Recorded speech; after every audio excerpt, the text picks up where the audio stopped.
Welcome बच्चों. Today we are solving the second question of exercise 8b.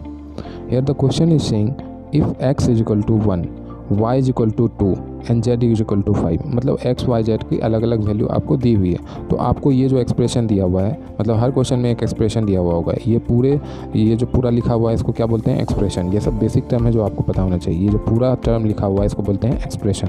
तो ये जो एक्सप्रेशन दिया है उसमें उसकी वैल्यू रख के पुट करके आपको उसका फाइनल वैल्यू निकालना है. क्योंकि हमको क्या पता है, वेरिएबल में उसका कुछ वैल्यू होता है, वेरिएबल का कुछ वैल्यू होता है. तो वही वेरिएबल पुट करके आपको उसका एक्चुअल वैल्यू उस पूरे एक्सप्रेशन का क्या आएगा वो बताना है. तो देखो 3x था तो x की वैल्यू 1 है तो 3 × 1 कर दिए. फिर माइनस का साइन था तो माइनस का साइन लगाए. फिर 2y है तो 2y की वैल्यू 2 है तो 2 × 2. फिर प्लस है 4z तो 4 × 5 की, क्योंकि z की वैल्यू 5. अब 3 × 1 3, फिर माइनस 22 4, फिर प्लस, फिर 5 4 20.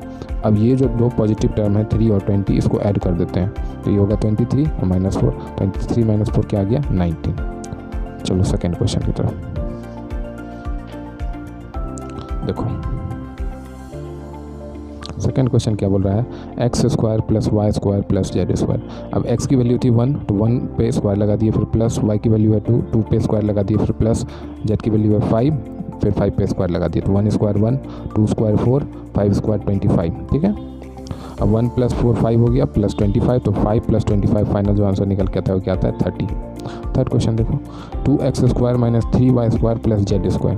तो x की वैल्यू है 1 तो 2 × 1 का स्क्वायर, y की वैल्यू है 2 तो 3 × 2 का स्क्वायर, z की वैल्यू 5 तो +5 का स्क्वायर. तो 1 का स्क्वायर तो 1 ही होगा तो ये उसका फाइनल आंसर 2 आ गया. यहाँ 2 का स्क्वायर 4 होता है तो 3 × 4 लिख दिए. 5 का स्क्वायर 25 होता है. अब देखो फिर अगेन सॉल्व करेंगे. 2 यहाँ पे एज इट इज रखे, 4 3 × 12 लिख दिए, प्लस 25 लिख दिए. अब ये जो दो पॉजिटिव टर्म है 2 और 25 इन दोनों को ऐड कर दिए तो मेरे पास 27 आ गया. फिर -12 तो था ही. तो फाइनल जो रिजल्ट निकल के 27 - 12 करोगे तो कितना आएगा? देखो 7 - 2 5 तो -1 1. तो 15 is the right answer. Fourth number देखो.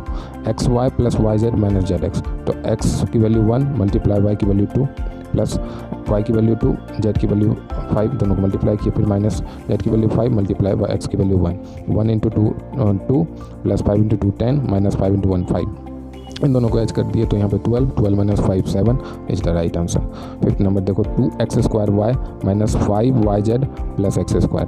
तो 2 × x की वैल्यू थी 1 तो 1², y की वैल्यू 2 × 2 माइनस 5 × y की वैल्यू है 2 और z की वैल्यू है 5. फिर प्लस x की वैल्यू है 1 और y की वैल्यू है 2². तो देखो 1² की वैल्यू तो 1 ही रह जाएगी. तो और 2 × 2 4 हो गया तो फाइनल 4 आ गया. 5 × 2 10, 10 × 5 50. फिर 1 × 2² मतलब 4 तो यहाँ 4 आ गया. तो ये और ये ऐड हो जाएगा तो 8 - 50. तो फाइनल आंसर क्या आ गया? -42. सिक्स्थ क्वेश्चन देखो. x³ - y³ - z³. x की वैल्यू 1 तो 1 का क्यूब माइनस फिर y की वैल्यू 2 तो 2 का क्यूब माइनस फिर z की वैल्यू 5 तो 5 का क्यूब. ठीक है.